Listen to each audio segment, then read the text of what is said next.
Now, when we say that economics is defined as the study of the resource allocation in an economy. Now, we may think of economics as related to the stock market or money or finance, which is not wrong, right? It is part of the syllabus if you are studying in a university, taking a finance course or business course. So, however, on its own, economics is about resource allocation. So we see that in economics, right, which we'll jump on to later, a key concept is the concept of scarcity. So we see that in any economy, the problem of scarcity actually arises, right? We'll come to that in a while. So we say that we are studying how resources are allocated in an economy, and that also boils down to the decision making of the key parts, right? So in any economy, we have these three parties, as you can see on the slides. So we have the firms, we have the households, and we have the government, right? So the firms, as we know, these are the entities that produce outputs, whether they are tangible objects such as houses or we are producing a car. These are firms that produce them. And we also have firms that produce intangible services, such as providing insurance services, such as providing haircuts, right? So the firms receive inputs. They take the inputs and they produce outputs. Whereas for the households or the consumers, these are the parties that consume these items, right? So we have the firms which are selling something and the consumers which are buying something. And also we have the government. So in terms of the government, they are the ones responsible for policy making.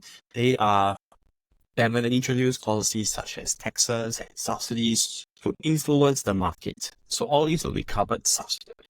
Before we dive into the content proper, right, we need to understand the two main branches of economics. So we see that economics as a whole, right, it is broadly split into two branches. Of course, there are more, but for the content that we are covering in this mini series, it will just be focusing on these two branches. So we have microeconomics and macroeconomics. So the prefix micro, right, is saying that it is looking at a very zoomed-in level. So macroeconomics, we are studying specific markets. So it could be the market for handphones, it could be the market for healthcare, for education. So it is a very specific product.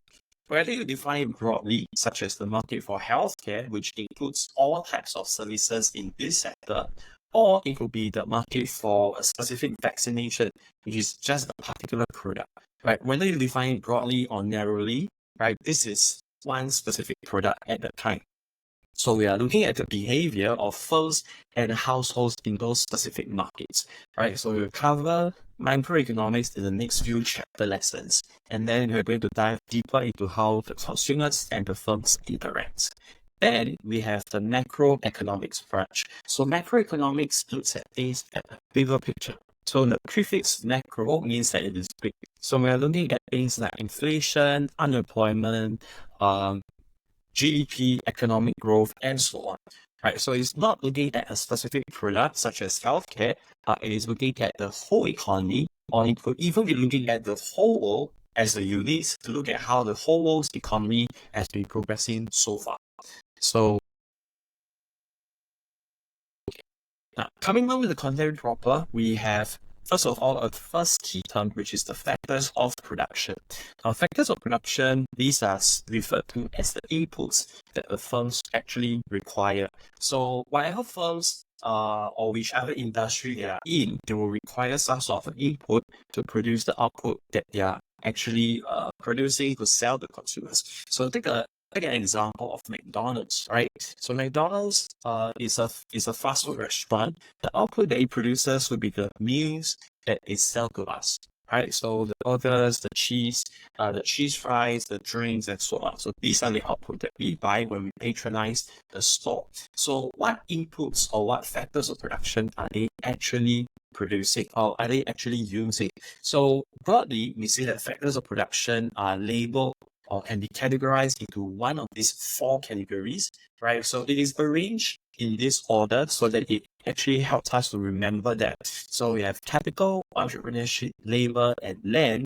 If you look at the first the first alphabet of the four words, this would be cell, C-E-L-L.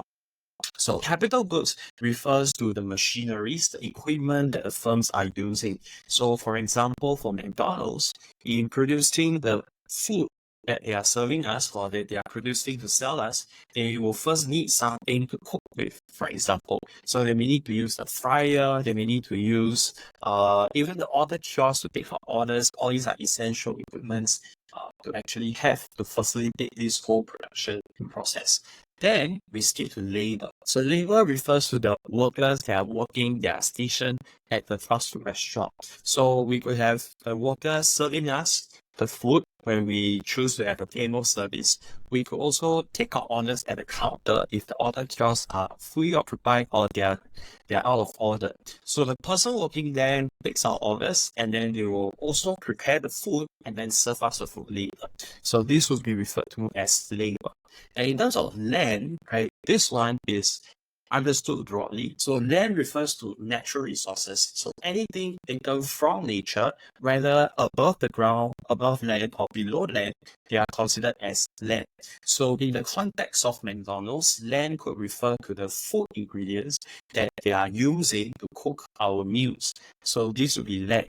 In the context of the diamond, there's a jewelry company where they are selling bracelet, selling the necklaces or rings, such as, for example, Cartier, then the net land that we're talking to will refer to things like the gold, the silver, platinum, the minerals that they take from nature, right? So this would be land. So capital referring to machineries, labor referring to workers, land referring to the natural resources. Now, what about entrepreneurship? So entrepreneurship refers to the business owners who will organize the other factors of production. So they may not be the one producing the item that sells or on the ground doing the production per se, but they are the ones organizing the other factors of production. So someone who starts a business will decide how many persons to hire, how many workers, what equipment to buy, what quantities, and so on. And once you have these specific quantities and types of factors of production, then they're able to produce the output that they are producing. So this will give us the factors of production. And think of a while, if you are looking at other industries, how do we categorize the factors of production that they are using into one of these four categories, right? So this would be the factors of production. We come on to the main key concept for this chapter, which is the problem of scarcity. Now, in any economy, in terms of economics, it is said that scarcity exists. So scarcity could be different for different economies. If we are looking at a third world country where food, where water, or even basic healthcare is scarce or insufficient to meet the needs of everyone, then this will be understood as the scarcity problem that they are facing. In an advanced economy, scarcity also exists, right? But it is of course understood or interpreted differently. So scarcity here could refer to a country wanting to build another 2 more airports, right? But they don't have enough money because they have used the money for something else, such as healthcare or education. So this is also understood as scarcity, although very different from how the third world country faces the same issue, right? So to understand scarcity, we say that it is a comparison, right? It is where you have limited resources versus the unlimited ones. So limited resources versus the unlimited ones. So you have a lot of ones, right? And these ones are unlimited. So think of yourself as a person. In the context of the person, we may want more and more things, right? As we age, as we mature. So we will be contented with a specific car at this moment. And then as we age, we are thinking about a more expensive car, a luxury car. So as we grow, we naturally want more things, right? We have A, we want B, we want C later on. But our resources could always remain limited, right? Even if you are a millionaire or billionaire, that number is not infinite. So it is still a scarce resource. So put your scarce resource against your unlimited ones and you face the issue of scarcity, right? So in terms of scarcity, this is prevalent in all countries, although it is different for every economy, right? So scarcity exists everywhere. Now, if we are facing scarcity, then there is a need for us to make choices. So as a person, for example, if we are facing scarcity in terms of our time, right? Every day we have 24 hours. Then how do we choose to use our time? So if we are going to use, if you're going to study, then it will take up, for example, 3 hours of every day, right? So you're using up 3 hours every day out of your 24 hours. Then you could also choose to exercise, which could take another hour every day, right? And then you choose to sleep for example, 7 hours. So all these are choices that you make, whether consciously or unconsciously. So whether we are intentionally making these decisions or whether you are not doing so, but you have actually made a choice. And this is something that we deal with every day. Now, if you look at the context of a company, right, let's say for Apple. So Apple, every year, they produce they launch new products, right? So Apple launches a new iPhone every year. And based on the whole range of products that they are selling, such as the iPhones, you have the iPads, you have the MacBooks, then they have to make a choice as to how much of each product are they producing, right? As to how are they going to produce, because production is also different. They could use more machines in terms of capital goods. They could use more labor as well. So choices are important. In the context of a government, they will also need to choose in terms of the money that they have. So every year, every day, in fact, they collect revenue from taxes. So how are they going to spend this money? Are they going to just save it, invest it somewhere? Are they going to pump in more money, more investments into healthcare, into education, into building roads, and so on? So all these are choices that the government has to make. Right. So in terms of choices, of course, for different parties, they have different considerations, right? So you see that for consumers, it is all about maximizing their consumption. So it is all about maximizing their satisfaction. So when the consumers are making choices, for instance, if they have $10 and they decide and they're thinking whether to buy a meal with it or to take a taxi ride home or to buy a new book. Right, so these are the three options that they face. Their scarce resource is $10. They want to choose to buy a meal with it. They can take a taxi ride home, or they can buy a new book with it. Right. So based on these three options, how do they actually come to their decision making or their choice? So we say that the guiding principle for consumers generally is that they try to maximize their satisfaction or the benefits in layman's terms. So, for example, if this person is now rushing for a job interview and he is going to be late, and given the same considerations, he would probably choose the taxi ride so that he can reach earlier. In another context, if the same person with the same three options and he has just finished his class and he is now very hungry, then you probably use the $10 to buy a meal because that meal gives him the most satisfaction or most benefit out of the three options. So this would be how that person chooses. And what about firm?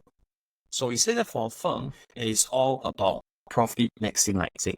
Profit here, before we go further, it is different from revenue and cost, right? So revenue is how much they earn from selling products. So if we sell a water bottle for $10 and we sell five of them, then we earn $50. So this will be the revenue. There is also a cost incurred when we purchase the water bottles from our suppliers, or we produce the water bottles ourselves using the resources that we buy. So it could cost $250 to produce the bottle or to purchase from a supplier, and the cost will be $250 per bottle. So out of the $50 of revenue, 50% or $25 is actually the cost. So then our profit is only just $25, right? So profit here and revenue and cost is not the same. Right. So in terms of firms, we say that they want to maximize the profits. So whenever they produce something, they are considering a few key things. So first one, what product are they producing and in what quantities? So for Apple, if you look at the financial statements, it states that iPhones take up a huge chunk of its revenue every year. So in that case, iPhone would be a priority. Apple will probably produce more iPhones because people are buying them in larger quantities, and it contributes to a larger proportion of Apple's revenue. In contrast, a MacBook may be produced in lower quantities because not as many people as are buying as compared to the iPhones. So firstly, we have the quantity and the type of products. Second thing, we have how to produce, which is the choice of your factors of production. Now, remember in the previous slide, we talked about the factors of production that the firms need to produce all sorts of outputs. So then the question comes, what quantities of each factors of production are we using? So we could use more labor. We could also use more capital goods. So how do you decide between that? Now, you look at the case of Amazon, right? It has invested heavily into infrastructure, into its fulfillment centers, right? It spends millions and billions of dollars to invest into all these systems so that the fulfillment center can fulfill more orders in the same period of time. So it is considering that the cost here will be spread out over the next few years so that it is actually cheaper overall to produce to fulfill the orders compared to hiring, right? Or in another context, the workers could be cheaper if you're looking at unskilled workers and they cost less, especially in the developing countries compared to workers in the developed countries. So in this case, if the firms are looking at lower costs for the present period, and they consider using more labor because the wages are lower and it costs the firms less. Okay, so these are some considerations for the firms. Now, in terms of the government, we say that their choices are to do with are to do with maximizing social welfare. So in terms of social welfare, it is looking at the society as a whole. So which policies can actually help to improve social welfare? So for example, if you look at the case of Singapore in the COVID period 2020-2021, we saw that the government implemented lockdown measures and people were told to stay at home for a few months at a time so that it can reduce the spread of the COVID-19 times. So in that case, many workers were displeased with their jobs, right? Because the customers facing service personnel, for example, they were unable to restaurants or to go to the shops to actually work as before, and their pay was affected. And then the government decided that they were going to implement wage subsidies so to keep the same workers employed. Right now that cost is an issue for the firms which are not able to operate the shops, the government provided subsidies so that the firms could continue hiring those same workers and they would not fire them or not retrench them. So these policies were aimed at reducing the unemployment level, because if the workers were to be unemployed and then subsequently once the policies are lifted and you have a massive number of people who are going to start looking for jobs, and that could lead to more issues subsequently. So the government wanted to keep people at their jobs by providing the subsidies. So they provided the wage subsidies to allow these workers to continue staying, and then they were able to keep their jobs and less issues may arise subsequently. Right? So in terms of choices, these are some of the considerations. Now, once you make a choice, we say that there is this issue of the opportunity cost. So opportunity cost here is defined as the value of the next best alternative forgone when the choice is made. So what it means here is that when we make a choice, we are automatically incurring an opportunity cost, right? Assuming that the resources are scarce. So as a person, for example, we have limited time every day, so like 24 hours. Let's say now we decide that we want to study for 3 hours. So we spend 3 hours every day to study. So that is 1/8 of your whole day. So by using that same 3 hours, we have made a choice how to spend our time, then we will incur an opportunity cost. So once we spend the 3 hours, we are unable to do so on other activities. So when we spend 3 hours studying, we are not going to spend that same 3 hours going out with our friends, going to exercise, or going on a vacation. So that same 3 hours will not come back to us, right? So the opportunity cost will be incurred when the choice is made. So to summarize all this so far, we have talked about the problem of scarcity where it exists everywhere, and this forces all economic agents, whether the governments, the firms, or the consumers, to make choices. But based on their own considerations, their own guiding principles, they're going to choose differently. And once the choice is made, then it is going to incur an opportunity cost. So this opportunity cost will be what you are losing in terms of your second best option when you make your choice. So if the person says, or if a person feels that studying for 3 hours is the one that leads to the most benefit for them, then the second best option, probably exercising, will be an option that will be forgot. So the value, the benefits of exercising for the same 3 hours will not flow to the consumers because they are not able to benefit from exercising in that 3 hours that.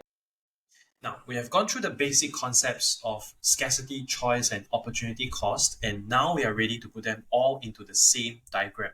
So this diagram is called the production possibility curve, or PPC in short. So to construct this curve, as you can see on this diagram, first thing is we need to know what products are we producing. So in this two-axis diagram, we have food here and clothes here.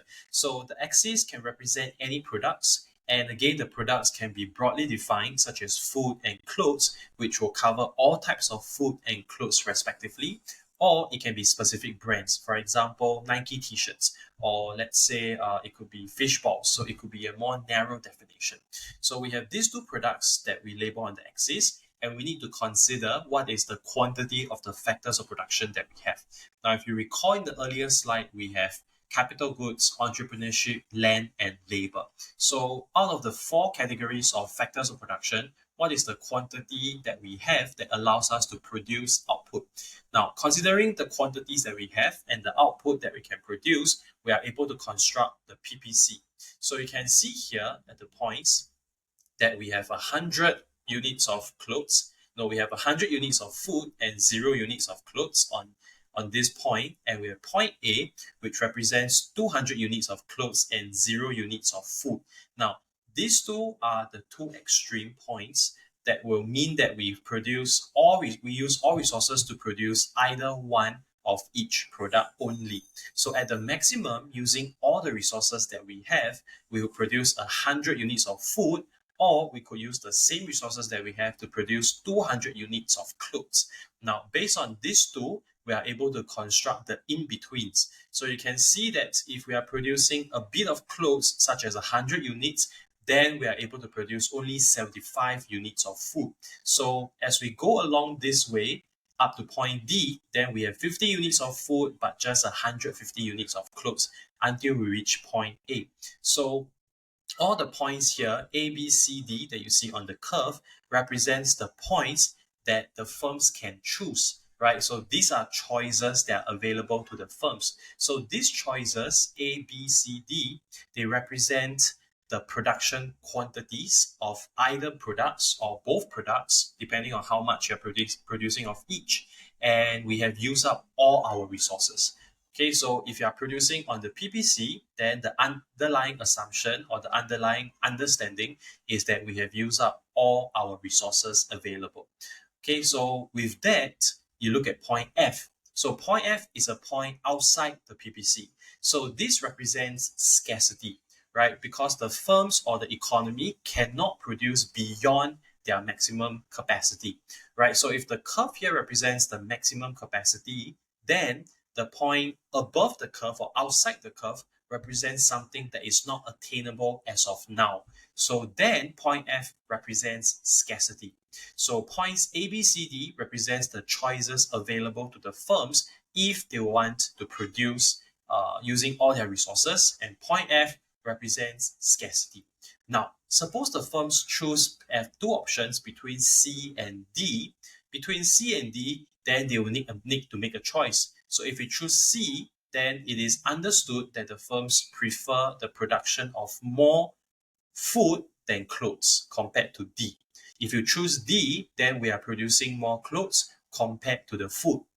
Now, what is the difference? If we choose C, that means we are producing more food and we are foregoing some clothes. So between C and D, the opportunity cost when you choose C is 50 units of clothes. So you can see here that by choosing C instead of D, we are giving up 50 units of clothing.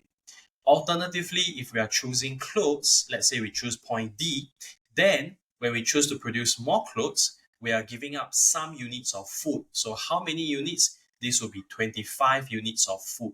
So you can see here that the PPC curve actually shows you the three concepts that we just went through. So we have scarcity shown by point F. We have A, B, C, D shown by the 4 points on the PPC. These are the choices. And between any 2 points, you can choose any of them and you can immediately see the opportunity cost that you incur. So this is the understanding or the basic premise of the PPC curve. Now, along the years, along time, as time passes, the position of the PPC curve is not going to remain the same, unlikely going to remain the same. So we see that the position of this curve is actually determined by how many units of factors of production that you have and also their quality. So as time passes, the quantity and the quality of these factors of production will also change. So this would then result in a shifting of the PPC. So you can see here on panel B that the position of the PPC curve has actually changed. So it has gone from this one inside where you have Q, M, and R, and now we have shifted over to the outside curve where you have points S, N, and T. So this represents an outward shift of the PPC. So why would the PPC curve actually shift outwards? So this is because the quantity and the quality of the factors of production has actually increased. So for example, as the government implements more education policies or they introduce more subsidies into the education system, so more people are able to access cheaper education or higher quality education such that their skills, their knowledge improves. So then with that added knowledge or the higher level of skills that they attain, they are able to do more things, produce more output in the same period of time. So with higher productivity, or you have a larger number of factors of production in a period of time, the production level, the maximum production level can actually increase. So then this will increase to the outside PPC. So this is referred to as a shift of the PPC. Now, at the same time, we also have a case where we see the movement along the PPC curve. So shifting and movement, they are not the same thing. Shifting represents the physical change in the position of the curve, as you can see over here in diagram on the right. The diagram on the left, right, where you still have the same old curve. Now, suppose we choose a different point. So suppose you go from Q to M or M to R, this represents a movement. So movement here is simply saying that the quantities of product, the two products that we see are now different. So we could be producing more, for example, we could be producing more clothes. So we are going from C to D. But the maximum production hasn't changed because the quantity and the quality of the factors of production did not change initially. So there's no shift. But the firms or the economy may decide to produce more clothes than food. So this will then allow the movement from point C to point D. So it is important to differentiate between these two from the start because they represent different things. They are caused by different reasons. All right. So it is good to not confuse between them. Now, coming back here, right, coming back to this diagram, we can see that it is assumed that the firms are they are going to use up all their factors of production. So they are not going to choose a point such as E, right? Choosing point E means that they are underutilizing their resources. So in this case, we bring about a concept called efficiency or productive efficiency. So productive efficiency in this context means that the firms are not using up all their resources. So instead, they are keeping some resources idle or unused, and this is not optimizing them, right? So a point such as E will be an example. You are not using up all your resources, and therefore it is not achieving productive efficiency. All right. Now, coming back here, we bring another concept into play. So we have the concept of rational decision making, right? So we say that for firms and consumers and even the government, whenever they take certain decisions, right, they will be weighing two major things before they actually go ahead with a certain decision. So for example, here we have two concepts, the marginal benefit and the marginal cost. So let's say now we have finished our class and we are walking over to the MRT station. So along the way, you pass by a bubble tea shop. So we are considering whether to purchase that cup of bubble tea. So how do I make that choice whether to buy or not to buy? So we are going to consider both our marginal benefit and our marginal cost. So the marginal benefit of consuming the bubble tea represents the benefit that you get from the next unit of consumption. So we think of the next cup of the bubble tea as the next unit. And if you do buy, what benefits do we get? So we get benefits such as quenching our thirst, satisfying our desire to drink that flavor of drink, and probably feeling happy about it. So that will be our benefit. Then what is the marginal cost that we incur? So the cost here is incurred when we consume the next unit. So the word marginal means the next unit. So cost here is incurred when you purchase, when you consume the next unit. So it is understood that you need to pay a price for it, right? So when we consume the next bubble tea, then we need to pay for it. So this is the cost or the price that we pay. Also, at the same time, if we drink one more, then how much sugar intake are we going to take in? Right? So then that will be our marginal cost. So as rational decision makers, we are going to weigh both the marginal benefit and the marginal cost. So when do we consume? That will be when marginal benefit is higher than the marginal cost. So when the marginal benefit is higher than the marginal cost, then the consumers will go ahead and purchase that bubble tea. Conversely, if they find that, for example, the price is too high relative to how much they see the benefits to be, then they are not going to purchase. So marginal cost, when it is higher than marginal benefit, they are not going to purchase that bubble tea. So then when you have marginal benefit higher, you're going to consume. So suppose now you buy the first bubble tea and you feel that you are still hungry, you're still thirsty. So you may go ahead and buy the second unit, right? So suppose the first unit doesn't quench your thirst fully and they are looking for the second unit. So when we look at the second unit, then we're going to think again the relative marginal benefit and marginal cost. So suppose now you are half thirsty and you decide that marginal benefit is still higher, then we are still going to purchase that second cup, right? So we're going to consume it. But by this point, you may be much fuller already. You're not that thirsty anymore. And right now, when we are considering the third unit of bubble tea, the marginal cost may be higher than the first unit, right? The marginal cost may be higher than the marginal benefit for the first unit or the second unit. So then we are not going to purchase the third unit because by now the cost is considered to be too high relative to the benefits that you are going to get. So then in this case, we are not going to consume the third unit of bubble tea, right? So we are weighing both the marginal benefit and the marginal cost of consumption. So from the government's perspective, right, it is also a largely similar process, just that they are going to think about it in terms of the society. So it's not from the consumer's point of view or the producer's point of view, but rather from the whole society, right? So for example, when they are considering whether to increase the GST, or when they are considering whether to increase the subsidies for healthcare, they need to look at the pros and the cons, right? Which is why we often have debates before they are actually implemented. So we want to take the considerations, the opinions from people from all walks of life to see what the benefits of the potential policy could be or what the potential cost could be. And when we weigh both the weigh both the marginal social benefit and the marginal social cost, then we are going to see how they match. So again, if the benefits are higher than the cost, then we're going to take the action. We're going to implement the policy. If the cost is higher than the benefit, then we'll forego the policy, right? So this is rational decision making.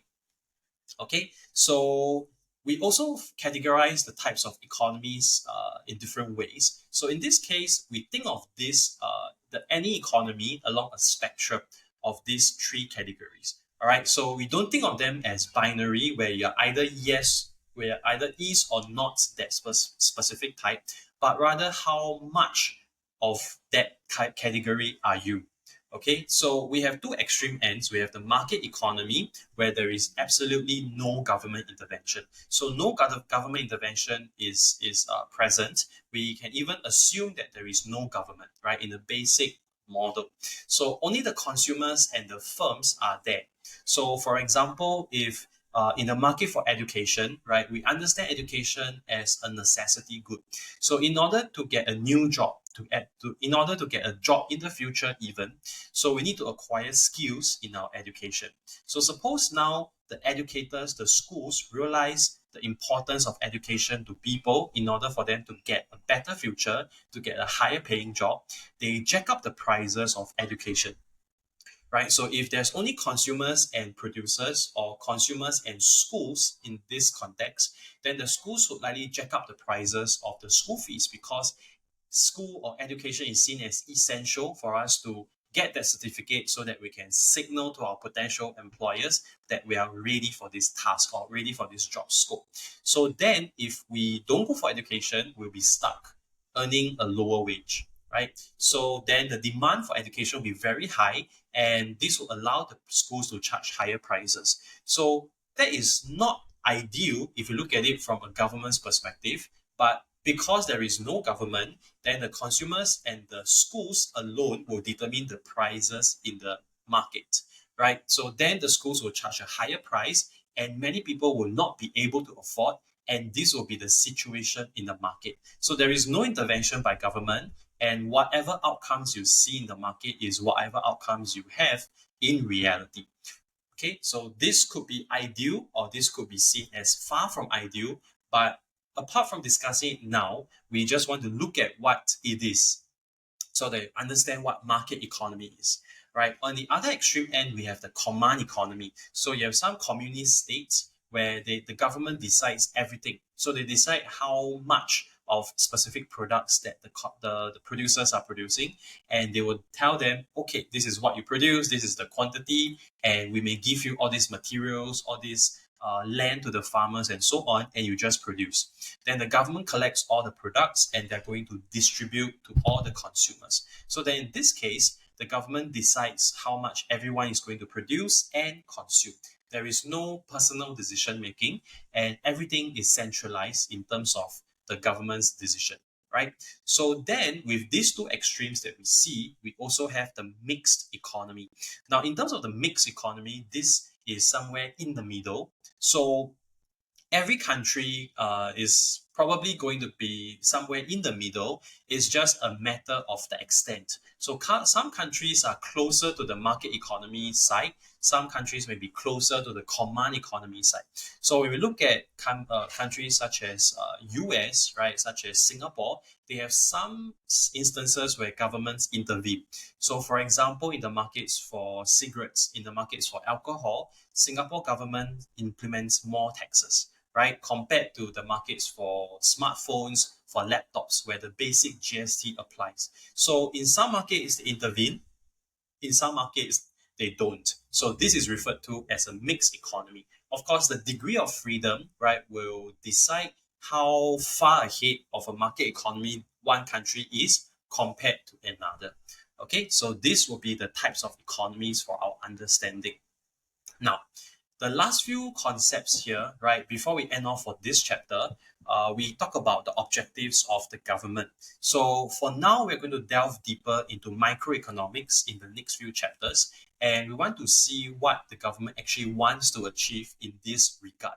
So in terms of microeconomics, we are looking at specific markets, the specific outcomes for specific products. So what are we trying to achieve there? We have two basic objectives. We have efficiency and equity. So efficiency here refers to optimizing the allocation of resources so that social welfare is maximized, right? So for example, in the market for cigarettes, right, we have this concept of externality, which we'll cover subsequently. So externality here means that whenever the consumers or the producers take an action of consuming or producing, it is going to affect third parties. So for example, when I consume cigarettes or when I smoke beside someone, that person, a bystander, a stranger beside me, they could inhale the secondhand smoke, right? So over time, their health gets affected. So this is considered as a spillover effect, right? So because of such negative impacts, then it is in the government's position to consider that people should smoke less because they should actually reduce the damage on third parties. So then the government implements taxes they implement different policies to reduce the consumption of cigarettes, right? So that will help improve social welfare. So efficiency here, which we'll delve deeper subsequently, this is about maximizing social welfare when we say that it is in terms of allocative efficiency, that in terms of productive efficiency, as we talked about in the PPC diagram just now, it is about using up all your resources so that you don't waste any of them. It could be also about producing at the lowest cost possible. So you reduce your cost of production as much as possible so that production is going to improve your profits. Then also the second objective that the government wants to achieve is equity. Now, equity is not being equal. So being equal means everyone gets the same. But equity is about fairness. It's about giving people what they deserve. So you have policies that, for example, provide cash to the people, right? So in terms of how much to give to every individual, every household, the government could use income as a deciding factor. So in the case of Singapore, for example, if your annual income is below 30,000 or around 34,000, then you're going to receive more cash payouts, right, in that year compared to someone who earns more than 30 plus thousand per year or even exceeding $100,000 of income that year. So then the higher income earners will receive less or even no cash payouts, whereas the lower income people, right, they will receive a higher cash payout. So in that case, it is being fair because it reduces the income gap in society. Okay, so these are concepts that we'll talk about more in the subsequent videos, right? So the last concept for this chapter is the difference between positive and normative statements. So positive and normative statements, this is to do with the types of statements that we see in the economics context, right? So positive statements will be objective and verifiable. So it is not influenced by any opinions and so on. So for example, the unemployment rate is 4%. So this is a factual statement. It could be wrong, it could be right, it could be proven by data. So this is something that can be proved wrong or right. Whereas in contrast, a normative statement would be something that is opinion based. So this is someone's opinion. For example, the unemployment rate of 4% is considered low. Someone else may think that it is high. So then different people will have different take on the same situation. They could feel differently, and this would be considered as a normative statement. So one is positive statement, one is normative statement. Positive statement is objective, whereas normative statements are subjective. Right, so hope you guys actually learned something. So see you guys in the next episode. Goodbye.